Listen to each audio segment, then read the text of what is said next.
everybody, I'm Don. Welcome to Rockin' the Country.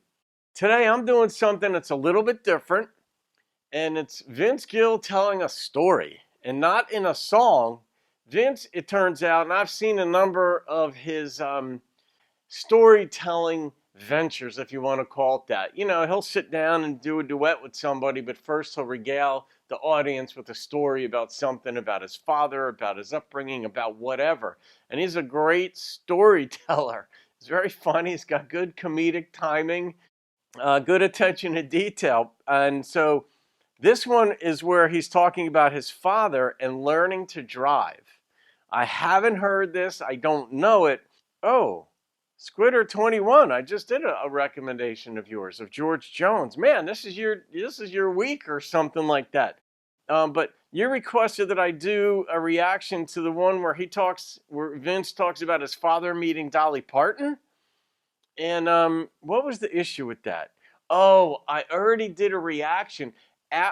After he told that story, then he did a song, and I had already done a reaction to that song, and I kind of didn't want to break up the rhythm of what he led into, so I found a different one. So that's why I'm doing Vince Gill talking about his father and learning to drive. If I disappear from the picture, it's just because sometimes the way the camera shoots the artists and the videos that I get, I'm blocking, an essential part. So if that happens, you'll just see I'll disappear from the screen, but I'll come back on. Here we go. All right. I want to sing you a song I wrote for my father. My father died almost 10 years ago now.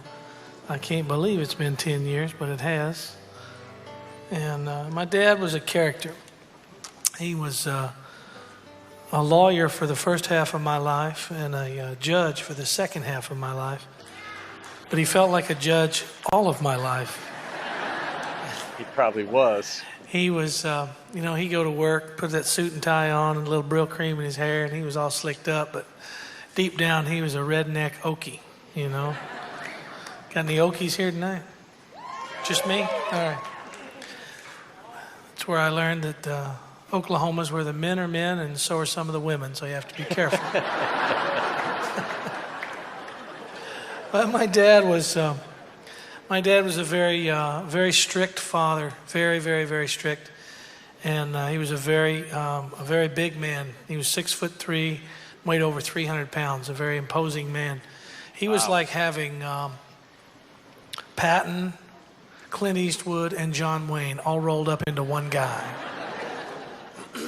And he'd wear that suit and tie to work, and then he'd come home, and he'd wear overalls, no shirt, and a ball cap, and he'd have cigarettes in every pocket. And he always had one going, and he talked like this, very grumpy. And he, like I said, he was a judge and a lawyer, so he had a very, very fair and swift justice system.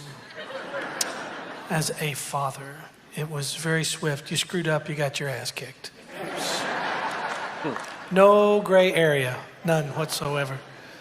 I could just see him, he'd have those overalls, no shirt, and a cigarette going. You better knock that off, boy.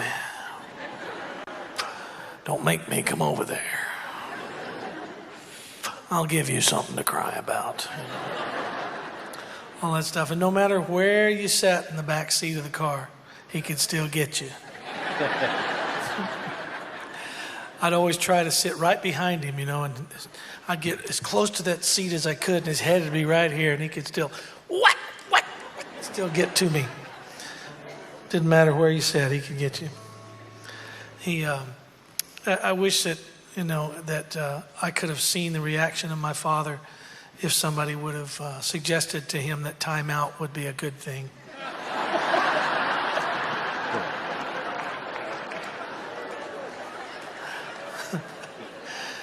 I could just say, you want me to do what? You want me to set him in a corner for 30 minutes? I don't think so. I'm just going to kick his ass, and that'll be the end.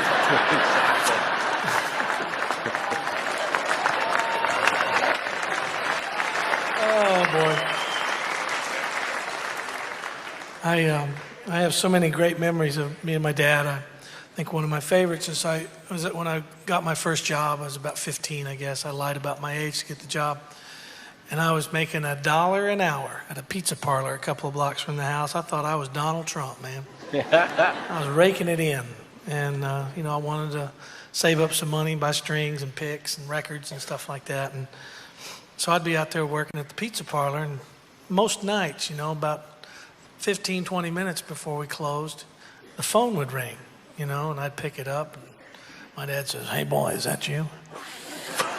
I said, "Yeah, Dad, what's up?" And he goes, "Hey, do me a favor." He said, "Screw up a couple on purpose, will you?"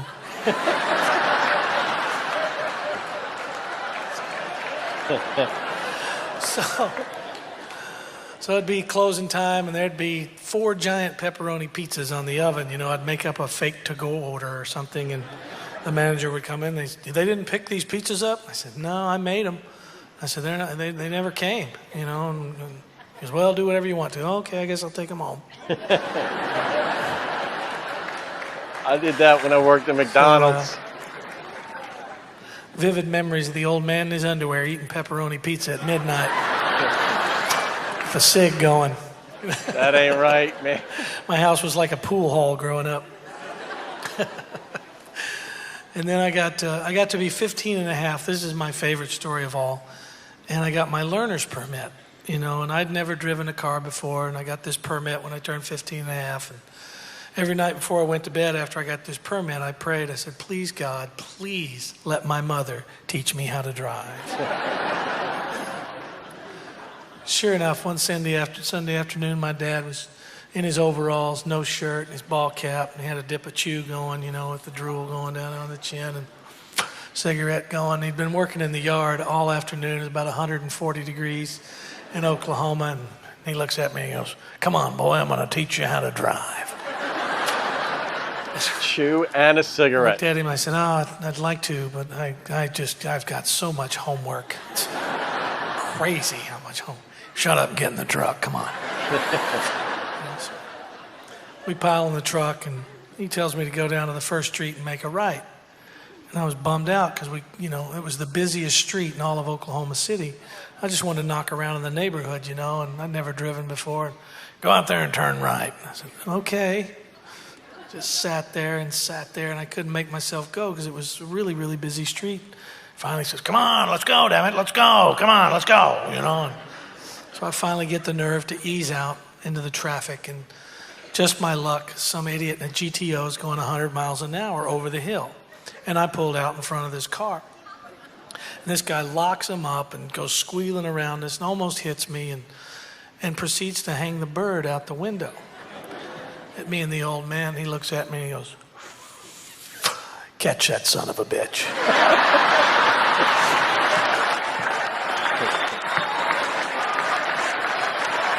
That's horrible advice. This is kind of music to my ears, So I'm in the pickup, and I tromp on it, and I start squealing my tires, and I'm going down the busiest street in all of Oklahoma, 100 miles an hour, never driven a car or truck before. I'm dodging every car and trying to not kill us all, and I'm going 100 miles an hour down this stinking road, and we finally catch this guy 5 red lights down the road, 6 red lights down the road, something like that. And my eyes are this stinking big. I'm just sitting there scared to death behind the wheel of this car. My dad bails out of the truck, runs over to this guy's car, grabs the car door, jerks it open. This guy comes flying out of his car. He's got a tire tool cocked like this. My dad says, "Hey, fella." He says, "You going to use that tire tool in this fight?" The guy goes, "Yes, sir. Yes, sir, I am." My dad says, "Son, this fight's finished." Came back, got in the truck.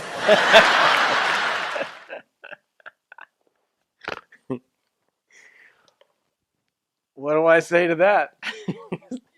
Squitter 21, that was for you, even though you wanted the Dolly Parton story. I suppose I'll be getting to that one at some point. But I hope you enjoyed that. That was just fun. I mean, that's just a great story, and Vince is a great storyteller, so I love that. It's like, you're You're going to use that in this fight? Yes, sir, I am. This fight's over. Got to be smart to live another day. All right, guys. I don't even know what to say. There's no rating on that. That was just fun. So I hope you enjoyed that. I'll see you on another video. Have a great day. Keep rocking the country and comedy. There you go.